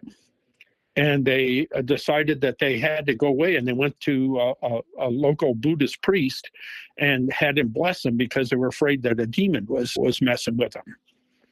So I thought that's just an interesting cultural indoctrination that they had to our Bigfoot. It's just astounding what capabilities these things have And I just think that when you have to deal with them, do not think that you have the advantage because you have a firearm. You are on their terms. Okay, and that's just a cautionary tale. They are capable of doing anything they want to do and seem to be able to be in complete control of the environment. So I guess the big reason why the takeaway of this is that for those of you that are listening to these Bigfoot stories and thinking that they're dealing with some kind of ape man or whatever, no, you're dealing with something on a level that's so different from us. What its capabilities are, and you hear these stories about them being with UFOs and all that, and I couldn't substantiate that, but willing to accept that there's something going on beyond what we are capable of. The question I have to ask myself is, why me? What is it? And my pastor, because they selected us, my son, they seem to like him. Although I'm not sure he quite has the same level of response. He's very skeptical, by the way. He's a biology teacher. Likes to always apply science whenever possible and doesn't like all that metaphysical stuff. But nonetheless, even he shakes his head and says, look, I just can't explain this. So what can I say? And I don't know. Would like to bring more people into it because I don't just want to do this by myself, and I would love to have other people witness it. But like I said, sometimes people show up there and they're not. And the other problem I have to risk is that they are going to start dragging their friends over there. And pretty soon these guys will abandon that area because they just realize that they've been compromised. Yeah, it's a tricky thing because you want to find that middle ground of having someone help you out there, but also almost limiting how many people get to the spot. I don't know. It's a tricky road to walk. Yeah. Yeah. But I just appreciate the life lessons that I've gotten from them. I will say that the one thing they don't have is tool making ability. That frontal lobe area, that where we get all of our tool capabilities from, they don't seem to have any desire in that whatsoever. Of course, what do they need? They don't need clothing. They have plenty of strength to deal with whatever they're dealing with, and they have apparently a fantastic array of senses beyond what we can do. Right. For all I know, I get the impression they can see infrared. Oh, definitely. I would say that's probably 100% yes on that from what I've heard so far. Yeah. The fact that they're able to pretty much stay away from trail cams gives me that impression that they have that ability. I don't know what we're dealing with. I would love to be able to get more information, and I'll be out there next year trying to find them again. I would say definitely keep us up to date with if things continue to happen in the future when you're able to go out to that area. We would love to hear if things continue to happen there, for sure. Sure. I'll give you an invite if you're ever out in Washington. Let me know. I'll see what I can do. I appreciate that, Scott. And thank you so much for coming on to chat today. And I appreciate your time, and we will definitely be in touch. All right. Thank you very much. Here at Bigfoot Society, our goal is to provide a platform for those that have encountered Bigfoot to share their encounter in a safe and respected environment. But we need to hear your story. If you've experienced something that you just can't explain, please send me an email at bigfootsociety@gmail.com. Then we can start the conversation. And I know a lot of you have not shared your encounter at all. It's been 20 years, and it's time that you get this off your chest, and then you can get some well-deserved rest, because I know you haven't been sleeping. I understand what you're going through, and I appreciate every one of you listening. Bigfoot Society podcast, hosted by our captain, Jeremiah Byron, where it's all Bigfoot all the time. Have you ever had the urge to do more, to be more? Now you can by joining Bigfoot Society on the Patreon. Get ad-free episodes and even member-only episodes. Take part in movie night and even live video chats. Interact behind the scenes with Jeremiah and other Patreon members like me, Slaya. the powerful podcast goes on, and you may contribute a verse in our Patreon community. Carpe diem. Seize the day, Bigfooters, and make your lives extraordinary. Please take a minute to help out the show by subscribing on YouTube, making sure you hit the bell so you don't miss any notifications, and share the episode on YouTube with a friend. Also, if you're listening to us on a podcast, thank you so much. Make sure that you're subscribed, share the show with a friend. Really, it's all about sharing the show wherever you can. If you've had a Bigfoot encounter related to the following or know someone who has, please reach out to me at bigfootsociety@gmail.com or pass on my email. Here's the list. These are all in Oregon, by the way. Oak Ridge, Dexter, Fall Creek, Deschutes National Forest area, Cultus Lake, Spirit Lake, Subtle Lake, McKenzie River area, Sweet Home area, the area west of Crater Lake, east of 230 West Diamond Lake Highway, and north of 62 Crater Lake Highway. You can use email bigfootsociety@gmail.com. A special thank you to all the Bigfoot Society Patreon and YouTube channel members. It's your support that helps keep the show going, and I extremely appreciate it. If you want to join in the fun, you can join over at patreon.com/the Bigfoot Society. I'll see you there. And again, thanks for listening.